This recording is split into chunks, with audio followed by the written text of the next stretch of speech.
Welcome back to some more World of Warships Legends. My name is Tbull, and this segment is sponsored by Bull Bites. That's right, Bull Bites. Ooh, yeah, bite into the bowl. Indianapolis is the ship, Greece is the map, domination mode, the game mode. Don't see me playing the Indianapolis too often. We'll talk about why, but it does have a couple strong suits. I know a couple people that really like this ship, and you can have some success with it, of course, but in terms of difficulty, it's one of the harder cruisers to play, in my opinion. Guns, 3 guns per turret, pretty hard hitting American AP in these things. We're going to see a lot of AP shots in this particular match. There's probably a couple of them that would have been, a couple salvos that would have been better served launching HE salvos. But in general, if you got broadside targets, battleship, cruiser, go ahead and pull the trigger with the AP loaded. Cruisers, of course, you're going to be wanting to aim waterline. Battleships, you're going to have to see results. You might get some citadels here and there, but not nearly as consistently as you would with, say, the Baltimore. So you're going to want to be adjusting your aim point based on what the icons that are popping up on the side of the screen. Other strong suit of the Indianapolis, radar. 10-kilometer radar. I think it's a 30-second American charge. So you get an extra kilometer, and that can catch people off guard. But as one of the radar cruisers, it does have value in countering destroyers. We're going to see a couple attempts at that in this particular match as well. And as such, it should be a priority target.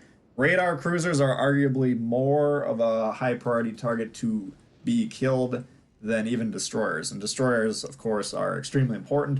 That's generally how you win most games, is by removing the enemy destroyers with more vigor and zest than they do with yours. Anyways, here we're deploying on one of these islands, Ring B. I like playing these positions in cruisers on the map Greece. You got to be real careful, though. You got to be hugging these islands quite closely. If you get a little bit of a gap between you and the island, those ships downrange, they'll send their shells right over. We did have to turn around. You'll note the Scharnhorst was pushing forward, and due to the fact that he's moving very aggressively to the north, number one, that's going to give us some shots, but it also is going to keep us permanently spotted. So we're going to try and contribute some damage to him. Really, if he notices that we're over here, though, and he fires away, you can potentially kill us with 1, maybe 2 salvos at the most. Indianapolis must be played carefully. Armor-wise, pretty much non-existent due to the geometry of the Citadel and the armor scheme and everything. You can get Citadel from battleships in pretty much any direction. Angling, even against cruisers, can be difficult because of that cutaway section. I think the New Orleans has a similar thing, but if you look at the ship itself, there's a lot of flat surfaces that kind of point to the front and the rear of the ship. So even when you're steeply angled, shells that are hitting those surfaces, it's going to essentially be the same as hitting like a broadside flat piece of the ship, you know, that's pointing sideways to you. Same effect. It really, when we're talking about angling, we're basically trying to make sure that the opponents don't have flat surfaces to shoot at. But when you got flat surfaces all over the ship like this one, you got to be careful. You saw a shot come whizzing over that island there from the left a moment ago. This Indianapolis doesn't really know what's going on here. You can see on the map there, he's got about a 90-degree angle towards us. We're going to keep trying to pepper him, take him down. I don't think he's really noticed exactly who's presenting the biggest threat to him yet, but, you know, we're going to try and cue him in there as much as possible. Someone on our team blasts him pretty well there, takes him down. He's definitely a one-shot at this point in time. Might as well try and finish him off while we can. Doesn't really matter if someone on our team gets that kill or we do. We just want to remove those guns. It can, you know, they can be potentially quite dangerous guns, and there's a radar. So there's always a couple of reasons to get rid of the Indianapolis. Anytime in this game you can remove a ship quickly, that generally should be the starting place for who you want to target first. So if you can kill cruisers faster than battleships, which is almost always the case, those should be your priority targets. So rather than getting bogged down shooting the battleships, look for those cruisers. If you got shots at the destroyers, of course, you want to take those guys out as well. But battleships, they may be the easiest to hit. They may seem enticing, and they might seem quite dangerous. But in terms of damage per minute, usually the cruisers rule the day, and they are the easiest to remove. So plenty of reasons to kill the cruisers. Pulling forward here aggressively into B. Now, it's a little bit of a risk with that Dunkirk sitting there. But I'm thinking as we pull forward here, we can get these islands between us and the Dunkirk. That'll, of course, keep us safe. Might as well take a couple shots. We do have the broadside presented there, and the Dunkirk is kind of angled towards both of those ships to the north of them. You can see on the map there. So if we can score a little bit of damage there, potentially even distract them by getting them to turn the turrets over here, that might make an opening for those guys to the north. But it's not really falling for it. We do want to capture the base though, because we both teams have their home cap that they started with, and they're trying to capture A. We're trying to capture B. We don't want cap situation to get out of control. Of course, if we can capture this cap and they fail to get theirs, that's even better. But we don't want them to get one and then us to just have the cap we started with. That's over the course of the game, that's going to give them a 200-300 point cushion, and that's catastrophic. That can be very tough to pull out of. And in fact, this is New Mexico. We do have an opportunity to go ahead and reset him, and we might as well see if we can do some damage there.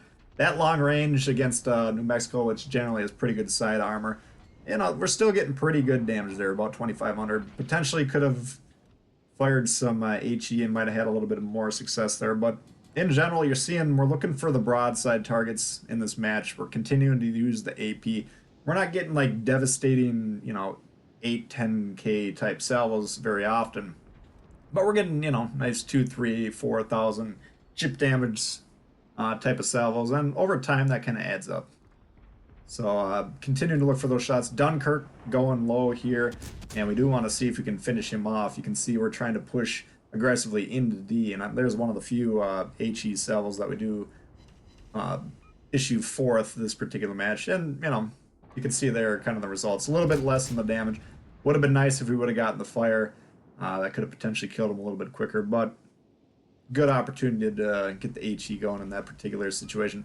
Driving him back, taking him down, down he goes. Now you can see on the map there, they got control of the west, they got control of the southwest. We control the north, and now we're controlling the east. But see, if you look at the map, we got the center and the east. That's 3 of the caps. There's only 1 cap in the west. So if we're going to control one side, east is the way to do it. And that's why you want to, in these maps where you got kind of home caps or caps that each team starts with, that are accessible like that, if you can kind of build up the pressure over the course of the game and flip those caps, not only are we adding a cap to our team's income sources here, but we're actually removing one from the other team as well. So that's kind of a double whammy.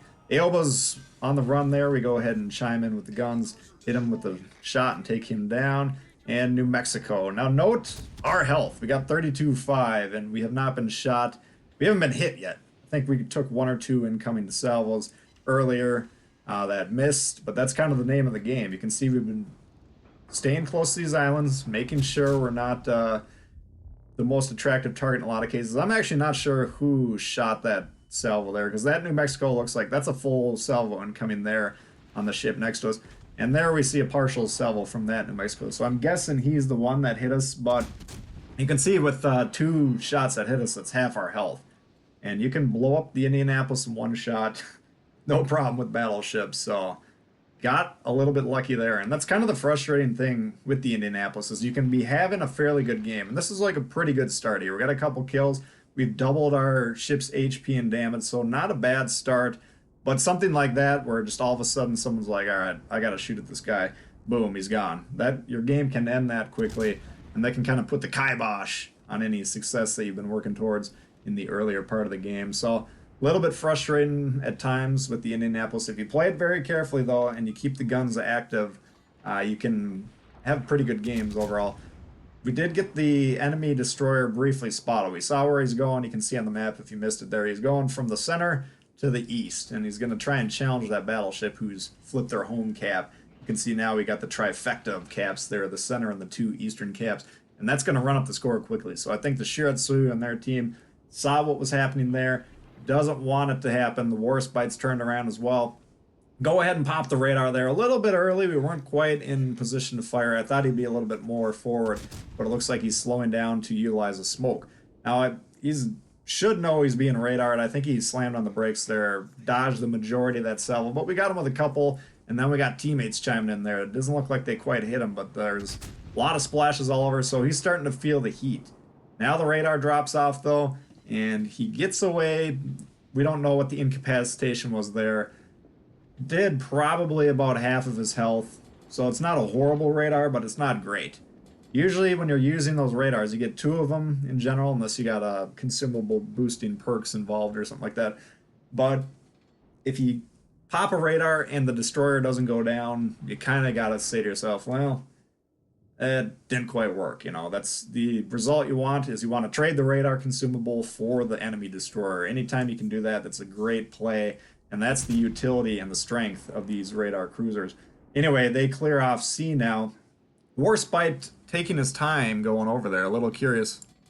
From his perspective, time is of the essence. You know, you can see they're up on ships, but they're down 90 points on caps, and that gap is going to continue to widen. So why he's turning away from C, that's one of those plays that is maddening whenever that guy's wearing the blue colored jersey and it's affecting your outcome. But occasionally you see plays like that on the red team, and that's when all's right in the world. Anyway, not a good play, unfortunately for him. I'm not sure, looking at this, why he's not doing that exactly. Shirat Soyu pops around there. We can, of course, expect a torpedo strike. Now, this is another suspect play. The destroyers rushing radar cruisers. That's a big no-no. Now, I'm playing very safe here because number one, he's spotting me, and if the Warspite remembers I'm over here, he could potentially shoot over that island and blow me up. So we got to make sure we're utilizing the cover. But we also, of course, knew the suicide torp run was in effect. We pulled forward there just to make sure it doesn't hit us. And now we're going to put a couple more shots into the guy and take him down. You can see he's got about a quarter of his health. Gets away, breaks line of sight, so he's no longer spotted. We're about a minute away from pulling that radar back up, though. So, you know, at this point in time, this is a play I wanted to bring up here, and this is one of the reasons I wanted to show this game is this is important to do this properly. Like, in my mind, you know, playing this game, you want to be like thinking, all right, we got to go rush that destroyer, kill him, get him off the base. We don't want them to flip the base. We definitely don't want the destroyer to get loose. All those type of thoughts are good, and they all come with experience. But the next step is realizing the Warspite's kind of doing the old cap and screen, where he's got the destroyer on the cap. He's in front of the cap, or at least he's close enough to cover it. So he's kind of protecting anyone from moving into that cap. And that's a play you're going to see more on Capture the Base, at least ideally, if people understood how to play properly. But, you know, the moral of the story is we got to kill the Warspite first. Now, there's another battleship towards the south of us. And I'm not 100% sure if we're within his firing range or not. We're basically perfectly broadside to him. Probably could get shot, and if we did, we'd probably be dead. But Warspite, he never really paid attention to us at all. And we took him out. Now we can deal with the Shiratsuya. We can expect more torps, of course, but we go ahead and pop the radar. Make sure the guns are ready. We got the HE loaded before we use the radar. Make sure you're ready to go when you pop that radar, because you're going to have about 2 salvos usually, at least in most of these cruisers. So you got to make them count. Go ahead and blasted him with the first one, and now he's trying to get away. Pepper him, and let's see the results. Down he goes. The Shiratsuya's off the board. And now, 3 caps, 2 ships to 1. How to win this game is do not rush this battleship. I think we're going for style points, unfortunately, because we got 4 kills. And we're going for the Kraken. We're going to rush this guy. Do not emulate this, please, especially if you're not on my team, or if you're on my team, because this is how games are thrown. We have no idea what this battleship situation is, okay? Now, part of the reason I'm doing this, and part of the reason this isn't as egregious as it may look, is because we got 910 points, you know, there's only just over a minute left, and we checked over there, that battleship has nearly full health. So this battleship, no matter the situation, cannot kill our battleship in that amount of time and us. It's just not possible. It would take a very nasty set of circumstances to throw that game. But nevertheless, the safe money is to sail away and make sure you win on points. But anyway, got the Kraken there, so that's a look at the Indy for you guys. Hopefully you did enjoy it. If you did, please hit the thumbs up. New to the channel, consider subscribing. We got lots of World of Warships coming all the time. Stay tuned tomorrow for the patch notes. We'll be going over that. And see y'all later. Peace.